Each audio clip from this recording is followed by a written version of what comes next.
তো কোচিং থেকে আসছি, এখন হচ্ছে দুপুরের খাবারটা খাচ্ছি।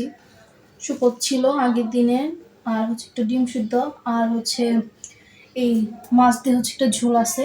এটা দিয়ে এখন হচ্ছে আমি আমার দুপুরের খাবারটা সারবো। দুপুরের খাবার বলতে কি এখন বিকেল হয়ে গেছে, প্রায় 5টা বাজে এরকমই।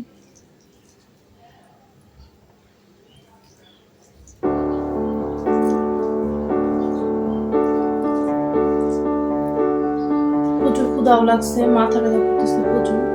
খেয়ে একটু ঘুমাবো।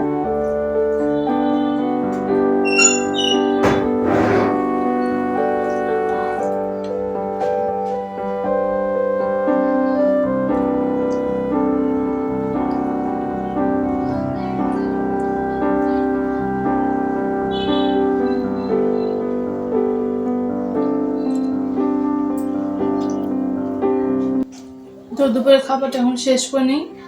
আপনারা সবাই ভালো থাকেন, সুস্থ থাকেন, আর আমাদের চ্যানেলটা অবশ্যই সাবস্ক্রাইব করবেন, লাইক করবেন, আর শেয়ার করবেন। টাটা।